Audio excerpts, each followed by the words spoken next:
Welcome to Pop Cult, where we talk reality TV, celebrity chaos, and pop culture throwbacks. We are your hosts. I'm Avery. And I'm Julia. And we post 2 episodes every week. Tuesdays are for Reality Digest, where we cover the previous week's reality TV moments and the latest celebrity chaos.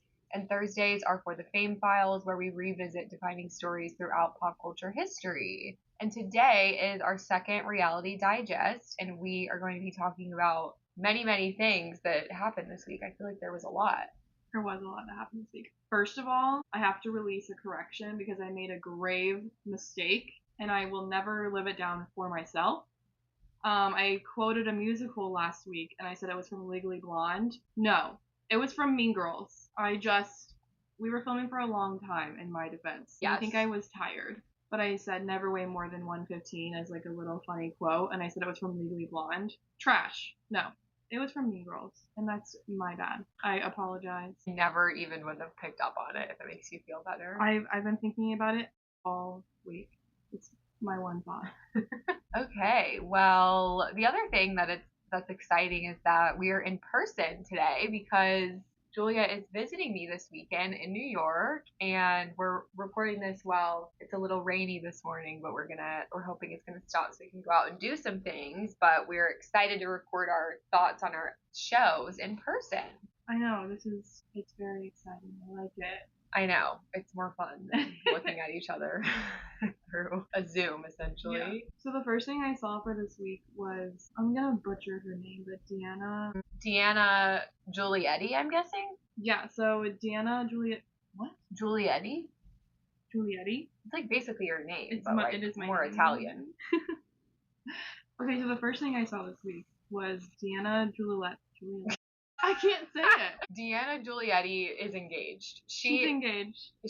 I've seen her before. I used to watch her videos all the time. So she went viral for wearing the dress wrong, and like the designer of the dress commented on her video. I remember that. You're wearing this wrong.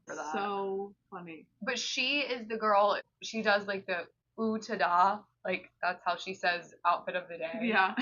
It's very millennial coded. Like she's very millennial, but she's super cute, and like she lives in New York City. I'm pretty sure she's like an aspiring theater person. I believe so.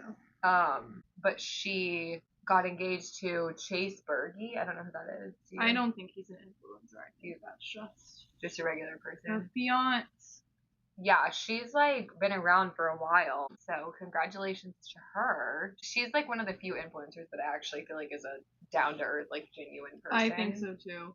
And she's sort of like she doesn't look like your typical influencer. I'll be excited to see the wedding content. And speaking of wedding content specifically, we saw some pictures of Taylor at Selena's wedding. It was so sweet. I know. It's crazy to think, like, I feel like for so long Taylor Swift was so private about anything that happened in her personal life. Yeah. And ever since she started dating Travis, like, we have such a more of an inside scoop into what she does in her day-to-day. Like, this is the whole sourdough thing. I saw a TikTok that somebody was like, it was a video of somebody making sourdough bread, and the caption was like, Taylor's re-recording debut. She's re-recording Reputation. What Taylor was actually doing, and it was like a video of someone making sourdough. Oh my god. I do feel like she's just gotten a lot more confident in like posting and just like putting herself out there. Yeah. And speaking of confidence, I feel like I'm the queen of segues. Yeah. Speaking of confidence, Brittany Cartwright from the Valley/Vanderpump Rules got her breast implants removed. This is Special Forces. Special Forces. Well, but she was also on. Yeah. Just Vanderpump, making sure we're talking about the same Brittany. Yes. Special Forces Brittany, exactly. I'm so happy she got these damn implants removed. They were so bad. Like, I know you don't know the Vanderpump lore. I'm trying to convince her to watch it. It's the best show on planet Earth. Have I not been watching it all weekend? Okay, we watched it yesterday because that's what I watch in my day-to-day. But in I think it was season 4 or 5, Brittany got implants and Jax paid for them. And there was like a whole scene, which honestly, someone needs to revoke that plastic surgeon's license, I'm telling you, because you will literally see the consultation, and the plastic surgeon asks Brittany, what size are you going for? and she says, I think maybe like a C. She's probably like an A cup. So she's like, probably like a C. And Jax is like, maybe double D though. They showed the plastic surgeon a picture of one of their other girlfriend's boobs as like a reference for what they wanted. And the plastic surgeon was like, yeah, that's way bigger than a C. And he was like, and Jax literally was like, I mean, I'm the one that's paying for them, so I feel like I should have an opinion here. My opinion should count. And honestly, the fact that plastic surgeon did not kick him out of the room and say to her, this is your body and it's none of his business what size they are. And then it was just like bad because like right after she got the implants, she like gained a little bit of weight. So then it just made her boobs look huge, and I always just felt like they were like suffocating her, you know? So I wish she hadn't gotten it in the first place. She's also just gotten so much work done. I hope that now that she's divorced from Jack, she'll start to like rewind some of that work. But I'm happy for her. She's divorced and getting those implants out that Jack's paid for. So he can shove it. He can shove it. He's a bad person. So in other Vanderpump news, last week I was telling you about Sheena, Shay, and Lala Kent's feud and how Lala said Sheena's gonna Sheena. Lala has officially unfollowed Sheena on Instagram. And I saw this because I came across a TikTok of some guy who, men never know what they're talking about when it comes to pop culture, because he was like, Lala Kent has unfollowed Summer Moon on Instagram, which is Sheena Shade's daughter. And Sheena has an Instagram account for her, which is just so Sheena. But she's like 5, I think. Oh my god. But she's had the Instagram account since she was a baby. She talks about it in season 9 of Vanderpump. Like how Summer Moon has like 10 million followers already. Before she was even born, she made this account. It was crazy. Summer Moon is the name of a coffee shop in my college town. So that just like kind of like threw me for a loop. I had to double check that I was correct. That's so funny. And it's funny because whenever Brock said, Sheena's husband, whenever Brock said, Summer Moon. Like this is like a first middle name situation or full first name? I think it's a first middle name, but they call her by both. Okay. What was funny about that TikTok that I saw is this guy was like, she unfollowed Summer Moon. That just seems so petty. But because Sheena runs the account, if you unfollow one account that somebody runs, then you unfollow all of them. That's like how it works with Instagram. So yeah, they have officially unfollowed each other. Feel like conflicted on this because I'm honestly, for a long time, I was a Sheena Shea apologist. And I'm also kind of a Lala Kent apologist because I like her. The OG fight? So originally, the claims were that Sheena was upset at Lala for not promoting her book that just came out a few months ago. Okay. And Lala says, I texted her, I posted on Instagram, I told her so many times how proud I was of her, but because I didn't do what she wanted me to do on social media, I didn't do enough public facing, it's not enough for her. And then Sheena says that yes, that's part of it, but also that Lala, so a big part of Sheena's book was that she revealed that right before they filmed season 11 of Vanderpump Rules, she found out that Brock had cheated on her like 2 years prior when she was pregnant. And normally that would be something that you would reveal on the show because that's like a major storyline. Yeah. And she didn't because she was like so upset about it. And she also knew, which this is true, but she also knew that everybody would accuse her of bringing this up because Ariana got so much attention in season 10 for Scandal. And people would have said that she was being calculated about it. Sad, because I feel like Vanderpump, it's a lot of just sharing your life. Mm-hmm. So why can't she share that, like, and not get blamed for it? I know, but it's like, it's kind of a consequence of her own actions. Okay. Because she's done this the entire time she's been on TV. Something that doesn't have anything to do with her at all, and somehow she's making it about herself. Okay. Like, the running joke is that a piece of Vanderpump News will come out, and it won't be about Sheena, and all the comments will be like, has anyone checked on Sheena? Because she's just, like, so self-involved. She cannot take herself out of any situation. But, yeah, I feel like something new is happening with the two of them every week, so I'll be interested to see what happens there. In more pure news, I don't know if you've ever watched Love on the Spectrum. It's like the best. It's so good. I'm pretty sure it won a few Emmys this year. I watched the first season, but I believe there's more. Yeah, there's like 3 now. Okay. 3 or 4. So I have seen the first season. I did like it. It's so good. I can't wait for the next season. But one of the main players on that show now, his name's Connor. He's from Georgia. And he was in season 2, and he was so funny. There was this one scene. His mom is hilarious. There was this one scene. Oh my god, there's a spider on my wall. Can you kill it? No. Well, can you do something about it? What do you want me to do with Kill it. Go, hurry, it's gonna crawl away. You don't even have a paper towel. Toilet paper. Avery doesn't have paper towels in her apartment. Let's hurry, talk about hurry. It's really moving fast. Stop moving because I moved. No, it didn't. It's still going. It's about to crawl under my painting. Go, go, go. Are you gonna kill it? Yeah. Okay. Well, you just said you wouldn't kill it. Well, I thought it was gonna be bigger than that. Oh, thank God. That was really scary. Thank you. How Avery and Julia handle conflict. Literally. That was really scary, you guys. Okay. We're back. Connor was a major player in season 2, and his mom, who's hilarious, there's this scene where he's like, I just don't know if I want to do this show. What if there's like paparazzi and I don't want people like coming up to me in the street? And she goes, Connor, we live in Podunk, Georgia. Nobody is going to be coming up to you in the street, which they actually do now because he's kind of famous from it. But I saw that he is in an episode. I've never watched this show, but he has a role in an episode of the show Brilliant Minds, which I'm just so excited for him because his confidence has grown so much since he's been on Low on the Spectrum, and I just think it's so cool that he's getting these opportunities. This is random that I had written down. So I was listening to the Taylor Swift album this week multiple times over. And I noticed that they're in the song Father Figure. There's like there's like a background vocal in the song where she goes, ah, like it sounds like that. Ah.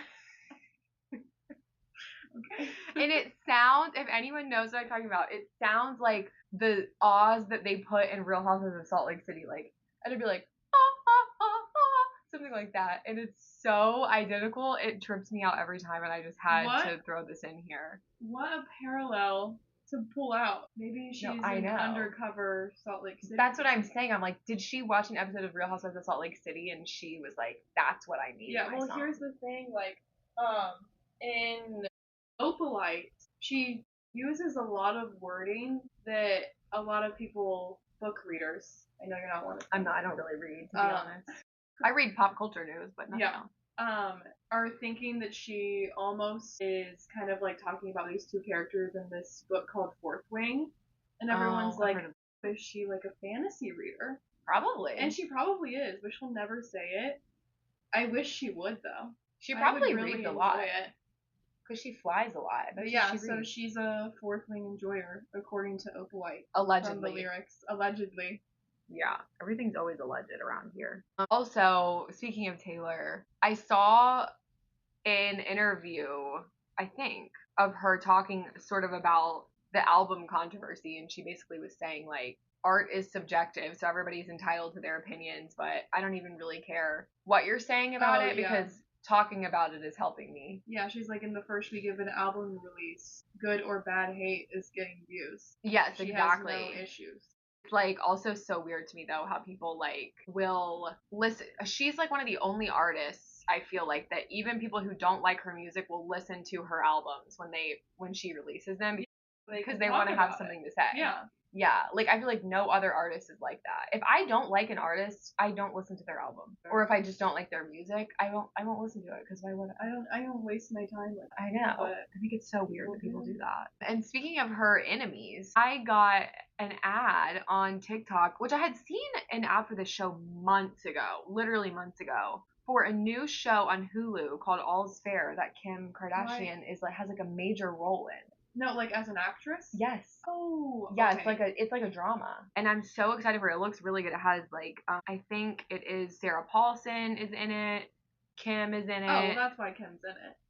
Who's Sarah's in it? Oh, because they did American Horror Story. I mean, I think she's kind of a good actress, Kim Kardashian.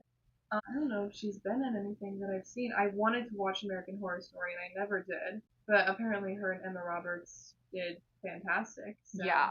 I watched the Kardashian show where I watched them watch the show. Yeah. And that was fun. Oh my god, that's so funny. Yeah, I feel like I saw clips of her in what else is she American Horror Story. I kind of feel like that might be it. I feel like she's had small roles in things, like cameos. But I'm excited for this. It's about they're like divorce lawyers. But then, and I'm pretty sure that they're working together, but then Kim's character gets divorced, and Sarah Paulson, like, I think, represents her soon-to-be ex-husband. And so it's, like, drama, because they're, like, these hard-ass female divorce lawyers. So I'm really excited about that. I think it comes out in November, so we'll have to talk about it once it comes out. I think my issue is just like it's so breathtakingly beautiful. Yeah. That I almost find it hard to see her in regular stuff. You know what I'm saying? Like, yeah. Outside of the Kardashians show, I just see her and she's just like unreal. Yes. Like, how are you human? I don't know. No, I mean, well, I mean, you know, she's had a lot of work done. I know, that's the like. Not a slight. It's just the truth. She looks great. I wish I looked like her. Looking at this show. All's fair. Okay. I mean, yeah. Emma Watson is engaged. Allegedly. Well, okay. If you show up to Paris Fashion Week and you're flashing a fat diamond ring on your left ring finger, yeah, she knows what she's doing. She also just did, I think, like a 2-hour podcast where she said that she is her own everything. So she's her own publicist, she's her own manager. Like, I don't want to say fired, but she just like moved on from working with anyone because it became like everyone had to have such a big part in her life that she was just getting a little overwhelmed, I think. So she's her own person to do everything. So I think even to be on the podcast where she said this, she personally reached out to the podcaster and he was almost like, is this fake? Oh my gosh. Because it's her reaching out. Wait, that's really cool, actually. So, honestly, I get that. I feel like, I mean, not that I'm, you know, if I were to ever be famous one day, I think that I wouldn't really want, if I were going to have anyone helping me with that stuff, it would be like my family. Yeah. Like, she doesn't have a team or anything. She just does everything on her own. That's what's interesting about that is that I always think it's kind of funny when, like, micro influencers have like management teams or little assistants. I'm like, what do you need a management team for? Also, how are you paying them? You're not well. You know, that's my thing. I'm like, nobody. I mean, are you really getting that many requests a day? No like, way. If Emma Watson can manage her own schedule, that's what I I'm think saying. you can. If she can, you know, get it together and manage her own schedule. Like, why Google, can't you use Google Calendar? Google Calendar is my like tried and true savior. Figure out how to work Google Suite. I don't know. That seems like a lot to me. ChatGPT can be your manager. Regardless, she obviously never talks about her relationship, so we don't even know who she's engaged to. Yeah, I wonder if it's just like a normie. I'm sure it is. No way. I don't think it would be somebody famous. I think we would know. Yeah, you're probably right. I feel like British actors are so much more like demure, I guess, or just private when it comes to that kind of stuff.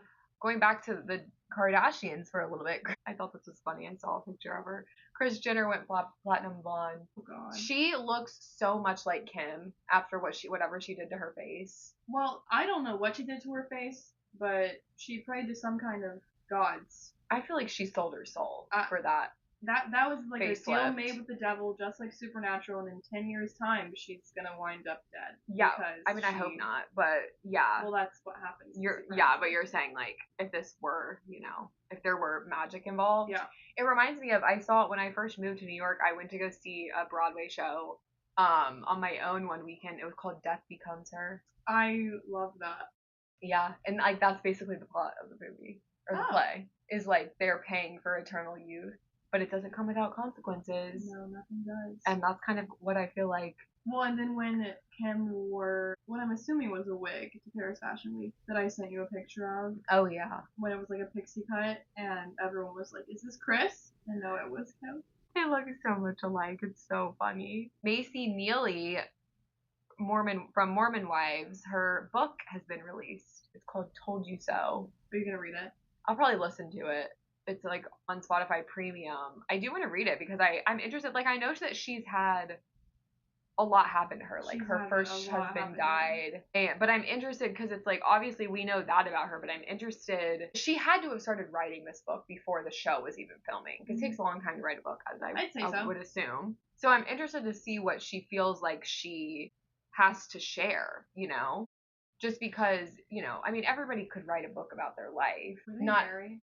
I'm not sure. Maybe not.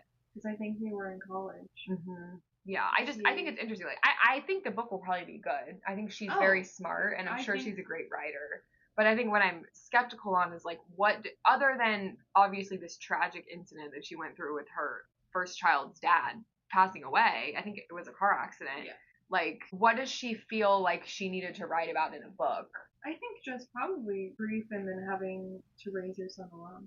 Yeah, I know, and I wonder when she met her husband. I did see her in an interview. I'm sure she talks a lot about like the Mormon church and stuff and like Yeah. everything that comes along with that. And somebody asked her in an interview, basically, what do you think the church will think? And she says, I don't really care what they think. And they said, could you get excommunicated or like get in trouble? She was like, I mean, they could, but they won't. Like, they can't excommunicate you for writing a book. She said, even if they did excommunicate me, I can still go to church. She was like, I just technically won't. Technically can't enter the temple. I'm not really sure what the difference is. Yeah. Maybe it's like two separate That's spaces. But she was like, I don't care, and they're not going to excommunicate me for writing a book. So there's that. But I'm gonna listen to it. I'll try and listen to it this week so we can talk about it for next week. Okay, so the Tangled live action movie. There's been a lot of talk about this movie because it was supposedly like not canceled but just put on the side. Actually, the actor who plays George in Queen Charlotte's little show, Young George. Yeah. He said in an interview that he auditioned to be like the live action Flynn Rider, but he had to sing, and he can't sing, and so that he just like wasn't asked back, and then he made a joke that the whole thing was scrapped because they realized they can't have him. So he had another project or something. Regardless, apparently it's back on track now, and Scarlett Johansson is gonna play Mother Gothel. Because you wouldn't. So you know she has 2 albums out on Spotify. Scarlett Johansson or Mother Gothel? No, Scarlett Johansson. Okay, I didn't know that. Yeah, so like Scarlett Johansson is a good singer. Okay. So I'm really interested in her playing Mother Gothel. It's gonna be really fun. Yeah, that'll be interesting. That doesn't surprise me because I feel like most of them are. It's kind of like, oh my gosh, yeah, you're right. Wow. Her last album was from. And then she does a lot of stuff on SNL, obviously. She did sing. Yeah, she was in the Sing movies, and then she hosts SNL a lot, or she comes and guest stars because of Karma Joe's her husband. Yeah. She sang in the SNL 50. I don't know if you watched that. I didn't. But she sang, and then like the cameras kept panning out to Ryan and Blake in the honor. Spoiler, that's gonna be one of our Fame Files episodes for November. Will be about the alleged love triangle between Scarlett Johansson, Blake Lively, and Ryan Reynolds. So that's actually really fitting.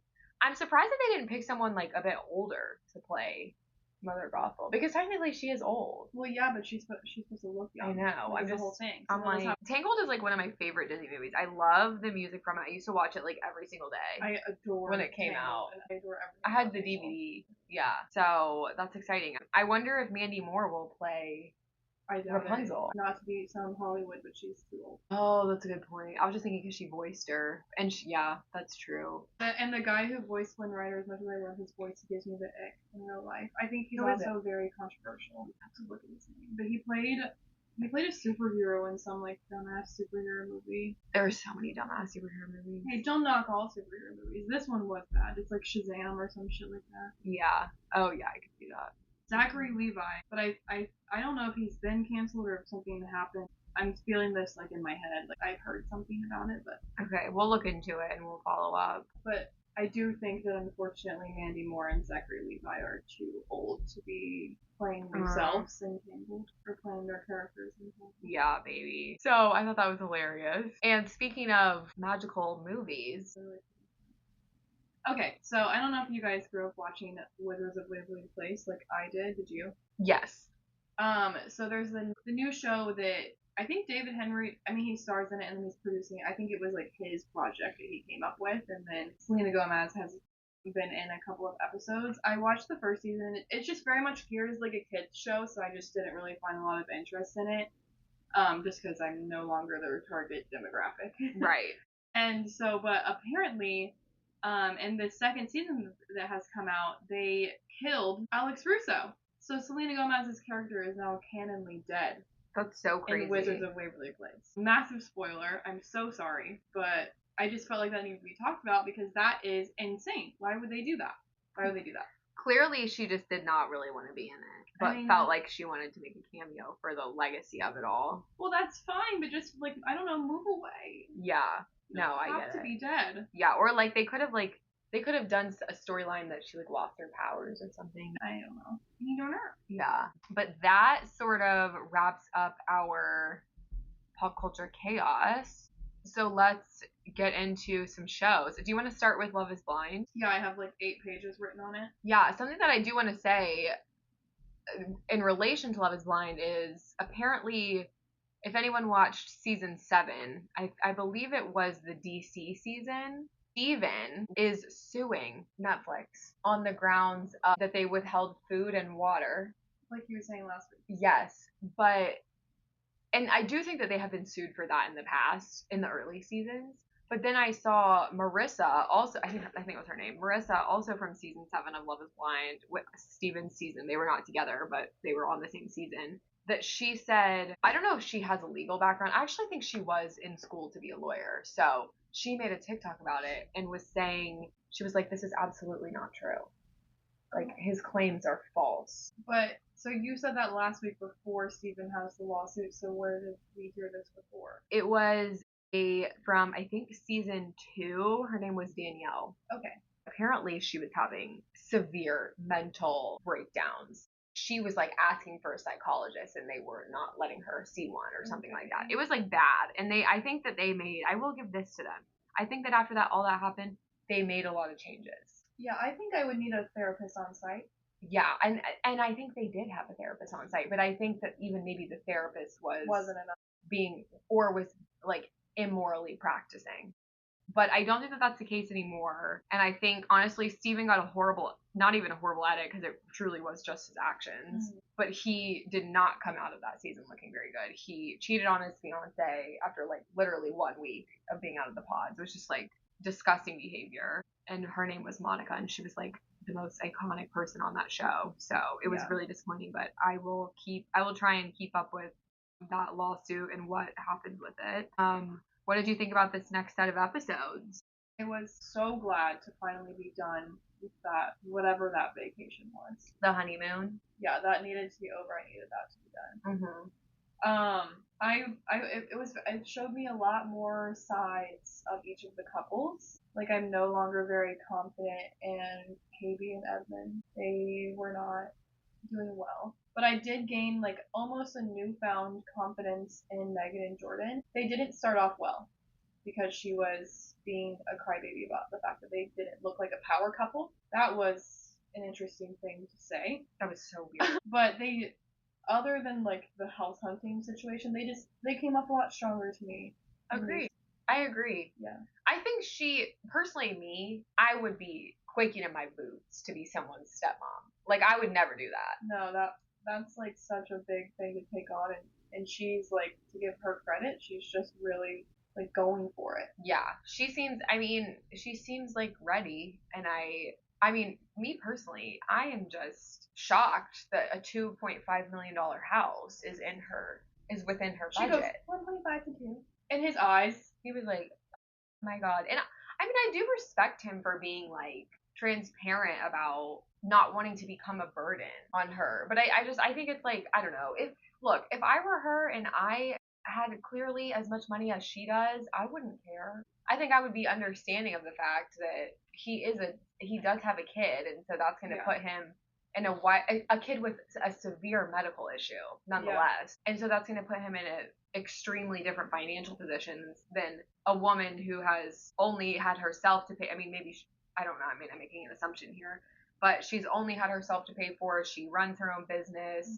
She doesn't have kids. Like, obviously, her sister seems to be like a really level-headed, like probably successful person too. So I doubt she's had many moments where she's had to like help her family pay for things and that kind of stuff. So, I mean, I think, she wants to live in a nice house. I don't think there's anything wrong with that. Do I think that they need 6 bedrooms? As soon as she said 6 bedrooms, I was like, can we look somewhere else? Right. We don't need 6. She said 3.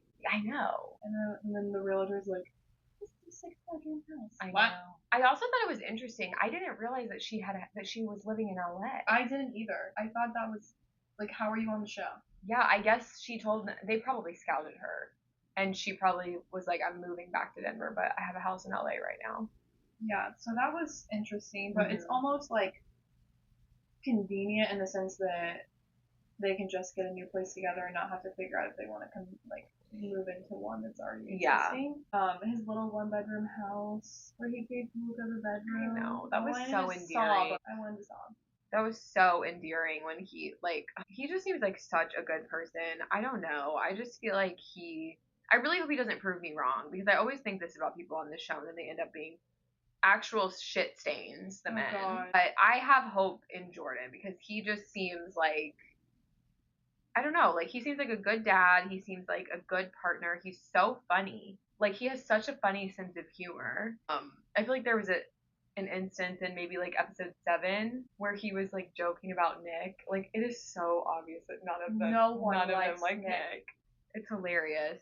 I do think Jordan might be having a little bit of cold feet.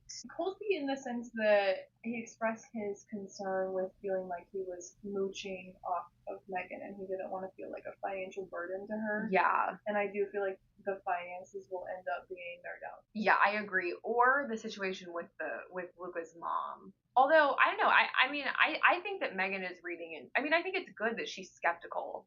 Because obviously, if you're going to step in as like a step parent for a kid, you want to know the kid's other parent, of course. But yeah, they did meet. But before they met, when she was like, well, I mean, is she going to be okay? Like, what if she doesn't like me? Whatever. And what he said made perfect sense when he said, she doesn't have to approve of everything that I do. She's not in charge of me. Yeah.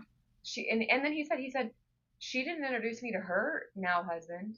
I didn't have any say in that, so she can't tell me. Yeah, and he mentioned that like the husband met Luca before like Jordan. Yeah, and I think I don't know. I think Megan has this idea in her head that the ex-wife, or I don't know if they were ever married, but she's like they always have to be this like evil, conniving, hateful person. Yeah, and that's really not true. I think even he's like doesn't understand why she's making it such a big deal because he knows his ex, but she obviously doesn't. She doesn't. So I didn't find I thought that her fears were valid. Yeah. What did you think about the conversation between Megan and Mike? Okay, first of all, I just didn't realize they would bring the singles in like a party situation. Oh yes, it's like the best episode of the entire show. So I didn't like it because he wants her so bad, but I think he wants her because he wanted to win the game. Mm-hmm. Like, I don't think he actually wants her. I think he just is mad that he didn't win, but he's not seeing it as, like, he's lost yet. Yes, that's such a good point. Like, he still thinks that she made the wrong decision. Yeah. And he's gonna, he would be the man at the wedding ceremony to be like, does anyone object to this marriage? And he'd stand up. Yeah. Even though he definitely won't be invited to the wedding. Oh, no, but he would be standing up. Yeah, I guess too, like, first of all, Jordan is way more attractive than Mike. I agree. And Mike is an asshole. Like, he's not fun to be around. He's giving loser vibes. Hold on, question. So, none of these singles ever met their other connection, in the thingy. No. So they're all just, Instagramming each other after. Probably. Because none of them seemed surprised at what the other looked like, and that's what was shocking to me. Yeah. So, sometimes they don't, and then they will show up and they'll be like, who is that? Yeah. Like, they'll ask somebody else, like, who is that? And then the person will tell them. But yeah, no, for the most part, the moment that they all get their phones back, they're looking each other up. Well, obviously, that would be my first thought. I said, give me everyone's name so I can look up everyone right now. Yes, exactly. I mean, yeah, and I think, I don't know, I think the thing with Mike is that he thought that out of all the men that he had the most to offer. He still does. He still does. And it's like, he didn't end up with anybody. So now his ego is hurt. Sucks to stuff. He just doesn't know how to lose. He doesn't know how to, things from not. He doesn't know what happens when things don't work out. Yes. No, you're right. I think you said it last week. He was on a bad trajectory, and probably the best thing for him was to not end up with Megan because he needed to be humbled. He needed to be humbled. Which is so true. I love how Megan just didn't really entertain any of his advances. She had one conversation with him, and she's like, okay. Because he was basically saying, if you want out of this, I'm here. We can go now. Yeah. Go where? Do you have your private jet outside? Seriously. And you owe people money. Be so for real. Be so real. Bold of you to go on a TV show when you owe people money. Oh. People who commit crimes, financial crimes, they are the most bold people on earth. You're really doing all this, and then you're going to put yourself on TV? I don't know. Show off your wealth. I suppose all of the claims against him are alleged. I haven't really looked into them, but that's what I've heard. That's how they all start. Who should we talk about next? Madison and Joe. Joe's apartment. It was giving like, what is that movie, American Psycho? Yeah. Like, it was so empty. Why do you have? It was clean why do at you have least. one? That to me tells me you have no desire to ever be with anyone ever. You know he's door dashing every meal if he only has one plate. One plate, one fork, one pan. Yeah. One cup. Supposedly, I mean, maybe he's a minimalist. He said he has his PS4 or 5 or whatever that he plays sometimes. You know he plays that every damn day. Yeah. The thing that really bothers me about Joe is that he starts these fights by projecting his own fears about this. Like, instead of saying to her, I'm nervous about this, I'm concerned, it feels like this is moving really fast, he says, are you not concerned? You're not having any cold feet or any second thoughts? This isn't stressing you out? And it's like, I understand why that makes her so mad, because she's like, stop trying to put words and thoughts into my head. Like, if you feel that way, that's fine. She's said so many times that she's willing to work with him. But he's like, I just don't understand how you're so confident. Like, how are you so confident? You're confident about this? It's like, just say that you're not. And that's fine. Yeah. I don't know. That really bothers me about it. And whenever he does this, and then he picks and picks and picks, and then gets shocked at the fact that she starts crying, and then he laughs at her. He's so smug. I want to smack him in his stupid face. I don't think I'll ever recover from him saying woman. Woman? Oh my god. I would have kicked him in the back of his knees. Are you joking? I don't think I'll ever get given him a swirly. I would have put his head in the toilet and given him a swirly. What's that one? The wet willy. Oh my god, yeah. Yeah, I would have literally oh my god, I would have been We've so discussed this before, not with Joe specifically, but I do feel as if he's the kind of guy who just decides that he wants to be married. Yeah. Whatever woman he finds first. The taxi cab theory. Yeah. His light came on, and then the next person that got in was Madison. But I don't think it's going to work out, so perhaps it was like his light was malfunctioning. Yeah, it was just flickering. Yeah. He feels to me like somebody who, like, if they were to stay together, they will have the same fights over and over again. Yeah. Like, he to me is somebody who makes the same mistake continuously and will just continue to apologize, but then they'll just do it again. Mm-hmm. But then he'll apologize and she'll forgive him, and then he'll do it again, and it'll just keep going like a cycle. He still seems like he's talking to a stranger. He's just so clinical. Well, and he loves to bring up that, it was just like this stranger in front of me. I know. Like, over and over again. I just feel like he still sees her as somebody that he does not know. No. I also wish people, this argument that they had when they were standing like at the counter in their apartment. She goes, sorry, I'm too interested in you. She goes, what did she say? She goes, what do you want me to be, a miserable bitch or something like that? What did she say? He was just really mad that she was like so optimistic. Yeah. Like, I'm sorry, she's not a pessimist. What do you want? Yeah, she was like, I guess I'll just be a miserable bitch. If you want me to be a miserable bitch, I can be a miserable bitch. That was so funny. The ring in the box. I was so. And then putting it back on the next day. That was dramatic. Look, I put my ring back on. That was dramatic of her. But I am liking Madison. Like, I've liked her since the start. Do I think she can probably be a little annoying sometimes? Yes, but I like her. I think she's like confident, and she's not willing to let his doubts like infiltrate. But also, I wish more people on this show came on with her mindset. She said, I knew what I was getting myself into when I did this. I mean, he's acting like he didn't know what the show was. I know. I mean, even in that part, I think this was this batch of episodes, when it's like at night and they're having like another little pool party or whatever, and all the guys are sitting together and all the girls are sitting together, and he's like, 3 weeks? We only have 3 weeks until the wedding. I'm like, Joe, you signed the contract. I know you have a calendar. Like, I know that production is giving you a countdown every day. Are you an idiot? Yes. The answer is yes. Well, and then when they went and met up with Joe's family, I forgot he had been engaged prior. See, that's so many things about Joe are surprising me, though. Like, that's shocking to me. Him having a Bible in his apartment shocked me. I don't know why. That's for show, I'm sure. I mean, I don't know. Like, why would you?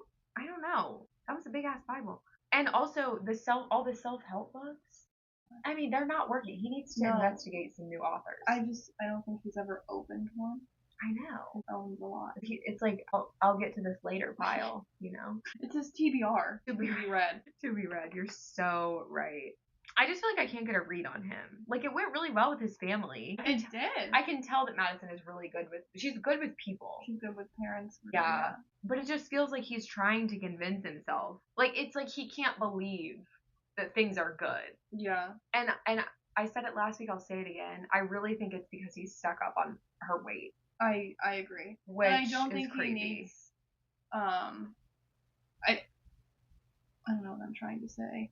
I don't know, because it's not like he even needs reassurance, because I feel like she's reassuring him. Mm-hmm. I feel like he just doesn't really have a desire to be where he is, and he doesn't know how to get out. Agreed. And I do want to add, because I listened to the Vile Files, and he had Madison on this week. Nick Vile had Madison on as a guest, and she says that, so he asked her about the comments that Joe made about her weight, and she said that I guess there was things that he would like say to her in the process, because she said that she actually developed a little bit of an eating disorder moving forward after having a conversation with Joe where he said that he usually dates, quote, petite women. And she says that after she saw his comments from the actual show saying that he doesn't date people with a larger physique, that she was like, it was really disappointing, and I wish that he had been more careful with his words on the show. She said that she's fine now. Like, I don't know if I would call it full-blown eating disorder. Obviously, like, you know, that's, it could be, but generally that's like something people struggle with like their whole lives. Maybe she did, I don't know. But I would say she probably had some disordered eating. Yeah. I would have too if someone said something like that to me. Like, your fiance is telling you that you're not, because you're not petite, that you're not his type. Like, I just think that that's so weird. She's also beautiful. She also said that there were no red flags or anything concerning that he said in the pods. Because I think all of us are kind of watching and we're like, how did they get engaged in the first place? Well, I think they were the second couple to be shown to get engaged, so I just feel like we didn't get to see as many of their conversations. I agree. And she just basically said she wished that she had more self-awareness throughout the process, and also that apparently he has a podcast, and on this podcast, post the show being released, he has been reading some of the hate comments that he's been getting for the way that he like spoke about her appearance, and he's been like making light of it on his show. Guys, you know we preach no death threats, right? No, even to gross men. So yeah, one thing that I did want to say that I thought was like interesting about Madison is that she's the president of the Colorado chapter for the organization that is representative of her degenerative eye condition. Well, that's really cool. So that was cool. But I mean, if anyone's interested, like, go listen to that Vile Files episode, because they talk about more than what I just touched on. But I thought that that was really interesting. Who should we do next? Edmund, KB. Yeah, I don't even know that I have like that much written on them. I don't think I do either. With them, I thought that, so initially I thought everything was going really well when KB met Edmund's mom, and then the mom like was saying some really weird stuff. I have a lot to say about his mom. Okay, go ahead. And I'm gonna keep it brief. Okay. She was giving me the worst vibes of anyone ever on this show. I think that's what you call a monster-in-law. I think you're right. I thought it was so. Here's the thing. I don't know. Is this his biological mom or is this his adoptive mom? Was he ever adopted? I don't know. I think that they look alike, and I think they look alike. So I'm guessing that it's his biological mom. I had forgotten that he was in foster care. Yeah, and it really bothered me that she kept saying, like, I raised a good one, or like, I put a lot of work into you. Well, maybe that is his foster mom. I don't know. I mean, I have no clue. If it's his biological mom, and I feel like I could tell that he was biting his tongue. Because if it was his biological mom and she's saying that, that's knowing really that he was in foster care. I'm not sure that that's his biological mom. Hopefully Google/Reddit are correct, because we think that it's Edmund's biological mom. Yeah. That's what I was thinking, because I do think that they look alike. I could see the resemblance. Well, now that I know that it's biological mom, that the whole conversation has a lot more weight to it, because that's the way she was talking. That's a lot. I feel kind of bad for him now. Yeah, I mean, I definitely feel for Edmund. Like, I think he's been through a lot, and clearly his mom is unhinged. Like, him, first of all, did you catch this? That she said to him when KB stepped out of the room, which, first of all, I have to give KB her flowers. She is so calm, cool, and collected in every situation. I would have been, like, visibly nervous in this conversation with Edmund's mom. Like, she was giving me the worst vibes, and KB was so chill. I really, really like her. I think I wrote that down. I was like, I want to be like her. I know. I don't know if you caught this. He said that after they got out of the pods, and like, so something that I wanted to note was, you know, the scene where they were all like talking to their families in the airport? They've never done that before. We never see them in any sort of transitional phase from like airport or in like a car Yeah. or anything like that. So I thought that was interesting. But all that to say, she said that Edmund's mom and her sister, I think, looked up KB on Instagram and vetoed her via wrote that down. Instagram. Is she well? Because why would you say that on camera about a woman who's literally probably outside the door? That is an awful thing to say. She's way out of Edmund's league, mentally and physically. If Katie was like me, my ear would be against the door. Same. Because you know that they just left so that the family can have a chance to chat without her. Like, she didn't leave because she had something to do. Yes, right. She didn't have to go to the bathroom. I did write that down. It just makes me laugh how they were, because Annie did it too with Nick's family. She was like, I'll be right back. Yeah, Megan did the same thing. He was like, I'm just waiting for her to go to the bathroom so I can ask you guys if I can have her hand in marriage. But I thought that was such a rude, uncalled for thing to say. KB is so pretty and she's such a nice person. She's so well off on her own. Like, Edmund needs her. She does not need Edmund. Yeah. Also, it was about to drive me insane that she kept talking with her freaking mouth full of food. Did you notice that? I was like, your damn food. We don't want to, like, what? I just felt like she was like, lacked so much class in that situation. And what kind of shit is she telling her daughter-in-laws where they have to tell on her? That was interesting. To their husband. That was interesting. I feel like KB handled that well. Because, first of all, once you're in a marriage, like, nothing is a secret anymore. Mm-hmm. I feel like everything that you know, I just feel like it should be assumed that the spouse is going to know. Right. Don't tell your son or daughter anything that you don't want their spouse to know. Yeah. So that was insane to me that she said that. And KB had it, like, what else are you supposed to say to that other than what she said? When she said, I think, he doesn't have to know everything. And she was like, exactly, like, that's exactly what I've been saying. I'm like, well, I mean, I think it depends on what you're saying to them. Well, because KB's probably thinking very surface level stuff. I know. And then it's not going to be that, and obviously she's going to tell Edmund. Yeah, she gave me the worst vibes. Her alone would have made me run for the hills, personally. Well, okay, I think I got very confused in the last episode over what their fight was on. The one at the party?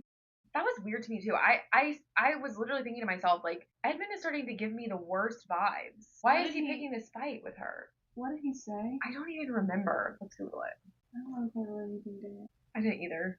I think I was just, like, really into it. I wrote that all Edmund does is compare his relationship to other relationships, and I do not understand. Okay. He commented that someone said something nice to someone else. I think that the fight was about, like, he heard someone give their partner a compliment, and he, like, for some reason started picking a fight with her and got mad that she didn't compliment him enough. It's, like, exactly with, like, what they were fighting about. Like, he's comparing himself. He's pissed. All he does is compare, and that I feel as if KB gave such a good quote for that, and I'm not remembering what it was, but it's like jealous. It was something about jealousy, and it was a really probably good way she like said it. Comparison is the thief of joy or something. I believe like that's that. what she said. Yeah, and she told him that, and he still is just not clocking that. And it's not clocking to you that I'm standing on business. I'm standing on business. And I'm a husband. I'm a father. But, like, I just don't understand why he was picking a fight with her at the party. Like, to me, I'm sorry, she's a bigger woman than me because, I mean, first of all, the moment that he threw that toddler tantrum on their honeymoon, I would have been out the door.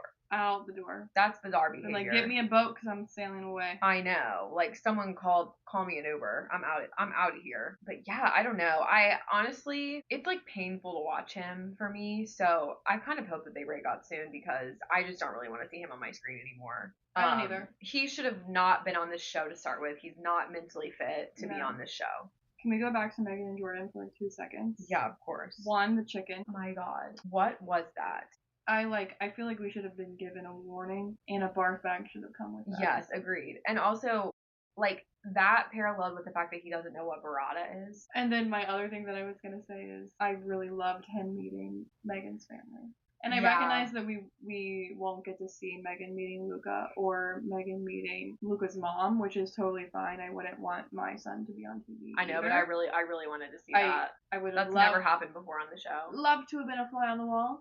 Yeah. But it is all good. Protect the children. Good with me. Yeah. However, I really loved the conversation that they had about, like, the vasectomy and all of that. Yeah. And then when he, like, no one else asked for permission to marry, like, Mm-hmm. except for him, and I liked that. That's true. Yeah, I honestly feel like aside from Edmund and his mom, the family meetings went really well. Usually there's like I a agree. couple families in there that are like, this is insane, please don't do this. But that did not happen this time. I mean, one time when I still lived in Charlotte, my mom was like, maybe you should go on that show. It was like me, my mom, we were at my brother's house. Me and my sister-in-law were like, do you know what that show's about? What'd she think? She didn't know that you got engaged through a wall without ever seeing the person. She's like, oh, never mind. That's crazy. I was about to say, her mother would never go for that. Yeah, but not her. I mean, she still talks shit about The Bachelor, and that show's been on Yeah. for 30 years. Okay, Allie and Anton. This is starting to get weird with Ick. them. And I told you I felt something was off. I had my reservations. You did. I had my reservations. First of all, if you're ever going to kiss someone, close your eyes. That I was wrote so down, funny. look, I'll show you. Sorry, you guys can't see. It's exclusive. So gross. Ick, ick, ick, ick, ick. All caps. Oh my god, that's hilarious. The eyes being open. Disgusting.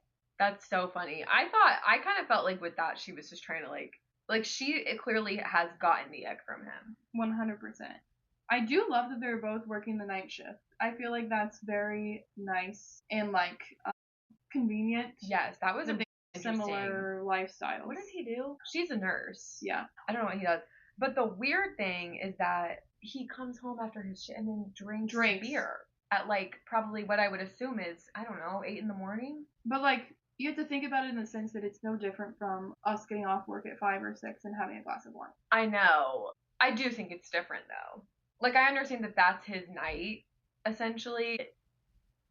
It's paralleled with her being like, I get off work, I go to the gym, I come home and eat, and then I go to sleep. Well, we're not having a glass of wine every night. So, like, it's different in the sense that he does that every single day. That's like a special occasion thing. Yeah, and also, usually if I'm drinking after work, I'm, like, going somewhere I'm with somebody. going somewhere. You know, but I don't know. I really was kind of, like, so indifferent about them because I just thought that they were kind of boring. She definitely wants Anton to be, like, the breadwinner. I did think that was interesting. Oh, this is something I wanted to ask you about. When she says that she doesn't want to work, do you think that that means that when they have kids? I just don't think she wants to work. You know, my goal... she wants to be a stay-at-home wife. No, I'm telling you, my goal is to be a stay-at-home. Nothing, no adjectives after that. End of sentence, End period. Of sentence, period. Stay at home. That's funny. I mean, yeah, sure, that would be great. I don't really think it's realistic in this day and age. It's not, and I love what I do, but I just, yeah, in the back of my mind. I mean, he did say to her, like, if you work 1 or 2 days a week, like, that should be fine. Which I guess you can do when you're a nurse. Like, most jobs you can't really do that, but it's either all or nothing, or maybe part-time. But I want to talk about her meeting his friend. Yeah, so as soon as they went to the bathroom, I was like, this isn't going to be good. We're going to learn something right now. Yep. And then I already knew something was a little off because he was like, so are we doing shots or what? Yeah. I knew something was off when she got up to go to the bathroom and he referred to his friend as, quote, bad, instead of, like, pretty. Oh, yeah, she's bad, right? Yeah. Like, that made me uncomfortable. That also made me uncomfortable because you're a grown man. I just really was not expecting him to be a party boy hoe. Yeah. I felt as if it was obvious that Anton was a previous partier. I didn't feel like that was obvious. But I completely understand her frustration. Yeah. I mean, she's saying, I don't want someone who parties. And he's like I understand her frustration. Yeah, because he was lying and like saying it was all the friend and he was just kind of going along with it, and her frustration with him coming across to her as if he doesn't do that. I would be incredibly frustrated because then I would feel like I don't even know you. And, like, how long can you, if you're really this big of a partier, maybe it's his culture, I don't really know, but, like, how long can you suppress your desire to, like, be going out and getting shit-faced and partying with your boys, Like, eventually he's going to resent her for that, and it's going to be her fault. Yeah. From his perspective. So. I mean, if that's, like, what your life is a partier, does that really mean you're ready to, like, settle down? Not that you have to, like, stop partying when you get married, but I don't know, maybe stop it with the strip clubs. Yeah. I don't even understand what, like, to me, I'm like, obviously you're not going to go to strip clubs. Like, what? What are you doing? I don't know. That to me is so bizarre. Nothing else to say about them, to be honest. Me neither. Nick and Annie. I will say this in these episodes. They are growing on me a little. No. Like, as a couple. I'm not saying that I particularly like either of them, but as a couple, I actually do kind of think they're a good match. Oh, yeah, they're a good match. I'm glad they found one another and shoo off my screen. Yeah. I was really concerned about Annie's, like, what's up with Annie's beef while they were, like, packing up from the vacation. I wasn't understanding because I don't know if I missed a conversation, but when was Nick ever displaying that he wasn't as in it as she was? I don't know. I guess he's just said, like, which I think that this is totally fine. He said, I just want to go through the process. Like, we still have 3 weeks left in this process. Just let me get through the process. I shouldn't have to tell you. The whole reason that we're going through all of these tests that we are is to figure out if we're going to get married when the day comes. Well, and I didn't take that as him not loving her, but I feel like that's how she took it. Yes. And that was a really weird thing. And then she was so drunk in that conversation, though. The quote I wrote down is, she said, "It's not a fucking need, it's a want." And she was being so aggressive in the sense that she doesn't need him. And I understand what she was trying to say, but she was being totally, like you said, mean. She was just being mean. Yeah. That's not how you needed to say it, and that's not what you needed to say at the time. And she could have had that conversation another day where she's like, because I feel like as if she was just trying to say, like, I have a very full life, and I just want you to, like, work into it. And, like, it's not like she's, like, desperate. I don't know. It was very interesting. Yeah, I think as much as I'm not, like, Nick's biggest fan, I admired the way that he handled that conversation. Like, he never raised his voice. He never got mad at her. I really thought that he handled that well, which is what makes me think that they are a good match. And that I do think, like, I know he said some stuff that's, like, really not great. I do think he's probably, like, he's weird.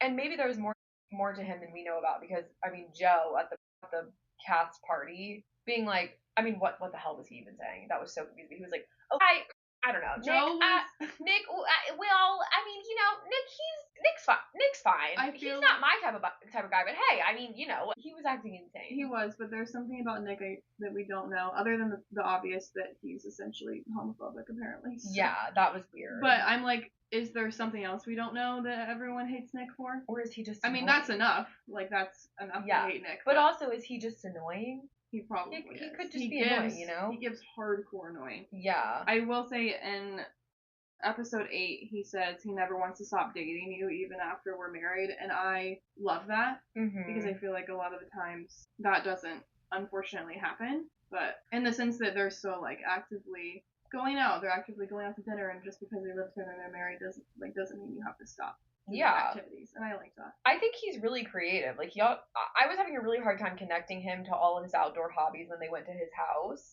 I did find it interesting when he said, I would like to keep this place even if we live in Denver. I was like, damn, okay, these people are You can afford 2 houses? I know. I mean, I guess if they just had, like, an apartment in Denver, then that would be one thing, but yeah, I think he's doing a good job of considering the fact that, like, she owns a salon. It's not like she just works, like, a corporate remote job where she could be working from anywhere. Yeah. But he does. I wrote, Nick's garage scares me. That would be my worst nightmare. Same. I don't like outdoorsy people. And, like, I'm, like, sort of an outdoorsy person, but... Yeah. Last thing I'll say about them at the cast party where they are reunited. The interesting thing about them is that they both had other connections. Usually it's one of the two people in the couple. It's rare for both people in one couple to have had other strong connections. I think now that Kate has re-entered the chat, there's going to be some issues. I don't remember Nick telling Annie that he had told Kate that he loves her. He didn't tell Annie. He said he told Kate that he did. Well, he lied. Because he told Kate that he didn't love Annie. And that he loved her instead. Yeah, so he definitely told... Yeah. He told Kate that Annie knows. I don't think that that's true.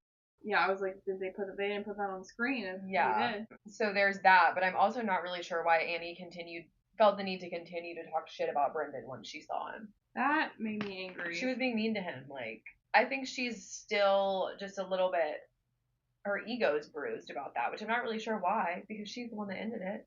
That was really strange.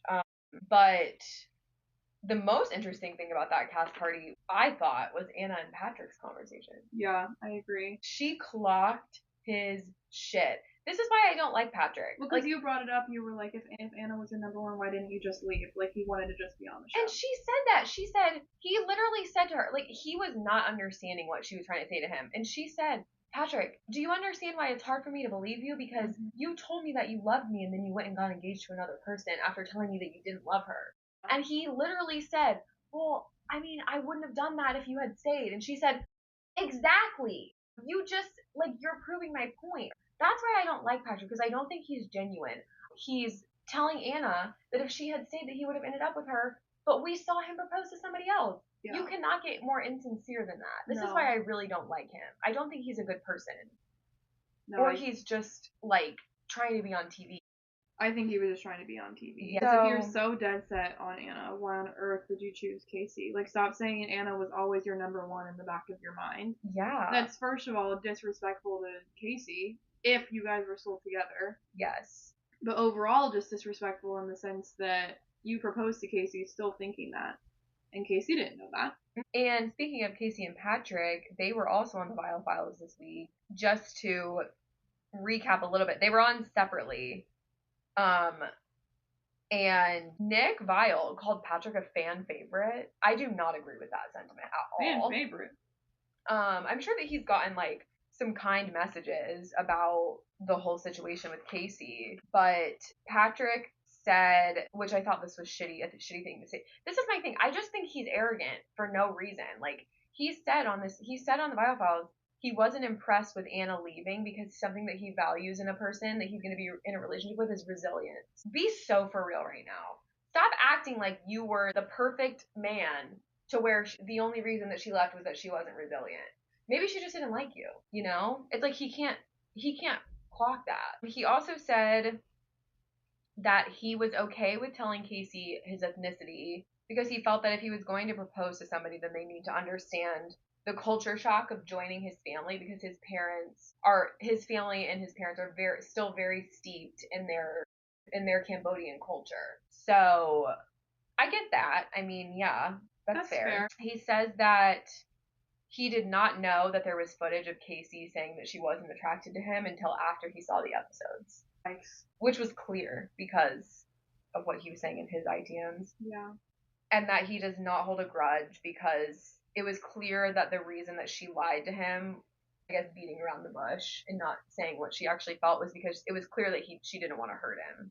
Yeah. He says that he saw her after they returned in a group setting, and he asked to speak one-on-one, and she said that she needed time. But then Casey comes on the podcast, and she says that what he said about her avoiding him once they got back to Denver is complete lies, and she has receipts that she did reach out to him first, actually, but she told him that she wasn't ready to talk. He had asked for a convo the day that they got back from the pods back to Denver, and she said, I would prefer to wait a few days. This was like a Saturday. She was like, can we talk on Monday?